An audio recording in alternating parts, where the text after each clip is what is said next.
Brock Purdy tips his cap to Mahomes ahead of high-stakes rematch. Santa Clara, as Brock Purdy prepares for the San Francisco 49ers showdown against the Kansas City Chiefs. He's been deep in study mode, trying to decode the strategies of Chiefs defensive coordinator Steve Spagnuolo. However, it wouldn't be surprising if he takes a moment to step aside and watch his counterpart, Patrick Mahomes, in action. Mahomes, a 6-time Pro Bowler and 3-time Super Bowl champion, is widely regarded as one of the best quarterbacks in the game, leading a perfect 5-0 Kansas City team into Levi's Stadium.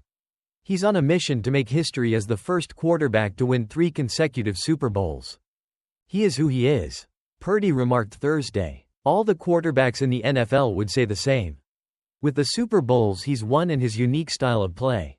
It's fun to watch." While fans and analysts love to frame matchups between quarterbacks, it's important to remember that they don't actually face off directly. The stats and accolades clearly favor Mahomes. While Purdy is still establishing his own NFL legacy, "I don't compare myself to him or any other quarterbacks in the league," Purdy stated. "I am who I am, and my focus is on winning for the 49ers and playing my style of ball. I definitely tip my cap to him. He's done a tremendous job and is on the path to being one of the greats in the NFL. That's no secret." As Purdy and the 49ers gear up for this pivotal matchup, the spotlight remains on the exciting quarterback duel. But for Purdy, it's all about the team and their quest for victory. Tom Brady's broadcasting dilemma, minor Raiders stake, creates unique challenges. In a groundbreaking move, the NFL announced that Tom Brady will not be barred from broadcasting Las Vegas Raiders games, despite his recent acquisition of a 5% ownership stake in the team. This decision opens up a complex intersection of interests that could lead to unforeseen complications. Under NFL guidelines, Brady cannot enter another team's facility, attend practices, or participate in crucial pre-production meetings.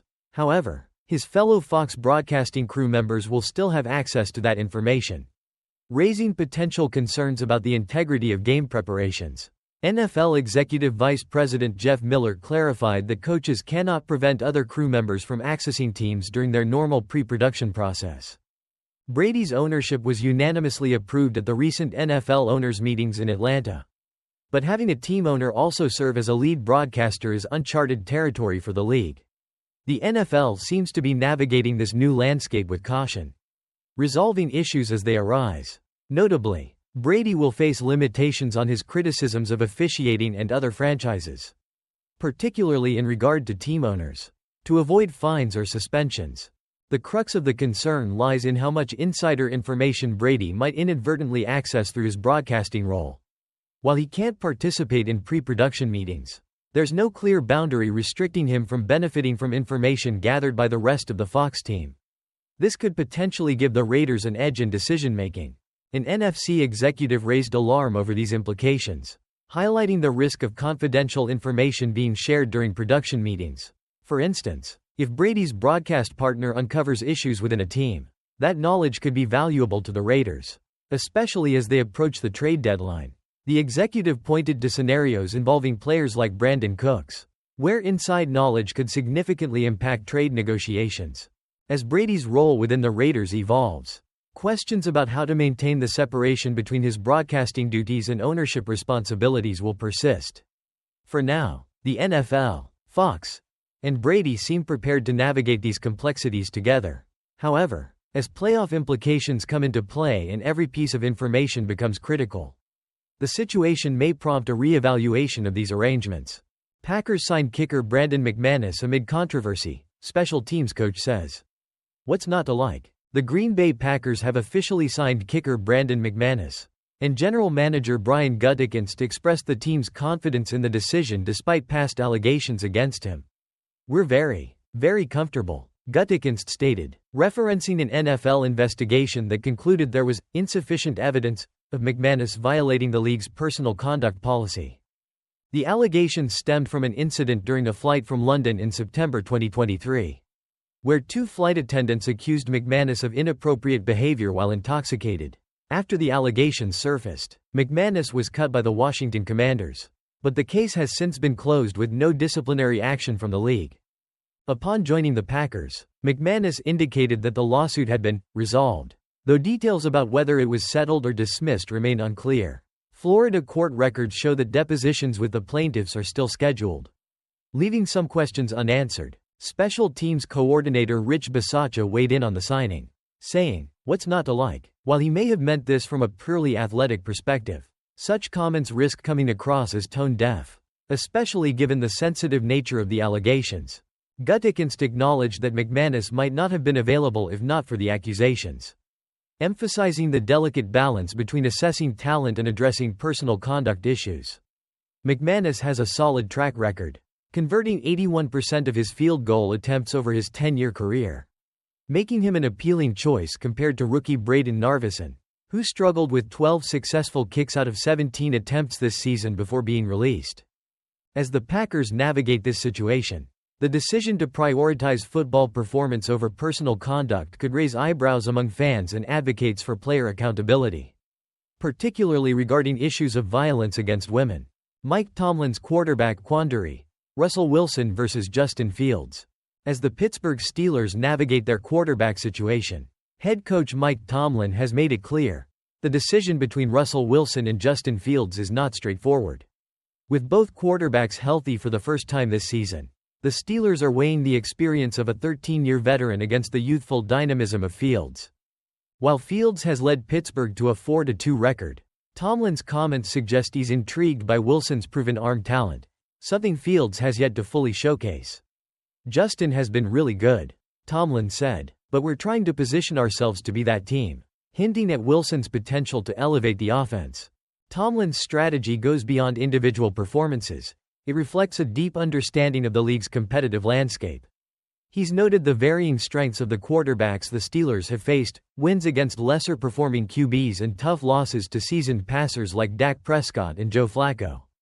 With the Jets' formidable Aaron Rodgers looming on the schedule, Tomlin knows the importance of having a quarterback capable of matching that caliber. He stated, "You better have enough defense and pressure him. That's what you do when you play a guy of his caliber." Statistically, Fields has completed 66.3% of his passes this season, but his recent performances have raised questions. In contrast, Wilson boasts a career average of 232.2 passing yards per game and a strong track record with deep throws. Despite the numbers, Tomlin cautioned against relying solely on stats, asserting, "Stats are often for losers. His focus is on winning, and he's considering all options to maximize his team's potential." Ultimately, Tomlin's respect for quarterbacks who can exploit defenses is apparent. As he prepares for a tough schedule against elite QBs, the allure of Wilson's experience may be too compelling to overlook. Sometimes it doesn't necessarily have anything to do with what Justin has done, he said, emphasizing the need to harness the best talent available. As the Steelers assess their options, the quarterback decision could significantly impact their playoff aspirations. Will Tomlin go with Wilson's arm talent, or stick with Fields' mobility? Only time will tell. Broncos vs. Saints. Denver dominates New Orleans 33-10 in tough loss for Dennis Allen during Sean Payton's return. On a night filled with nostalgia, Sean Payton made his return to the Caesars Superdome, where Drew Brees was honored at halftime with his induction into the New Orleans Saints Hall of Fame. But for Saints fans, the joy of the ceremony quickly faded as they witnessed a grim reminder of how far the team has fallen since its glory days. In a disheartening 33-10 defeat, the Saints faced off against their former coach Payton and the Denver Broncos. Despite the Broncos not being at their best, the Saints' struggles were painfully evident, missing key players like quarterback Derek Carr and top receivers Chris Olave and Rashid Shaheed due to injuries. The team couldn't find its rhythm. Rookie quarterback Spencer Rattler, while giving it his all, showed why he was a fifth-round pick. As the Saints floundered offensively all night, starting the season strong at 2-0, the Saints have now plummeted to 5 consecutive losses, 2 of which were particularly humiliating. Last week, the defense was overwhelmed by the Tampa Bay Buccaneers in a staggering 51-27 defeat. This week, they fell to a coach and franchise icon they traded away just this offseason. Historically, the Saints haven't lost back-to-back home games by 20 or more points since 2001. Something that surely weighs heavily on the minds of ownership and fans alike. The conversation about head coach Dennis Allen's future is growing louder, especially after such a disappointing showing. A night of missed opportunities. Thursday night's game was frustrating to watch. One baffling moment came just before halftime when the Saints called a timeout with 4 seconds left, only to take a knee. Running out the clock, it left fans scratching their heads. While the Broncos improved to 4-3 under Payton's guidance, the Saints struggled to generate any excitement after Brees' halftime ceremony.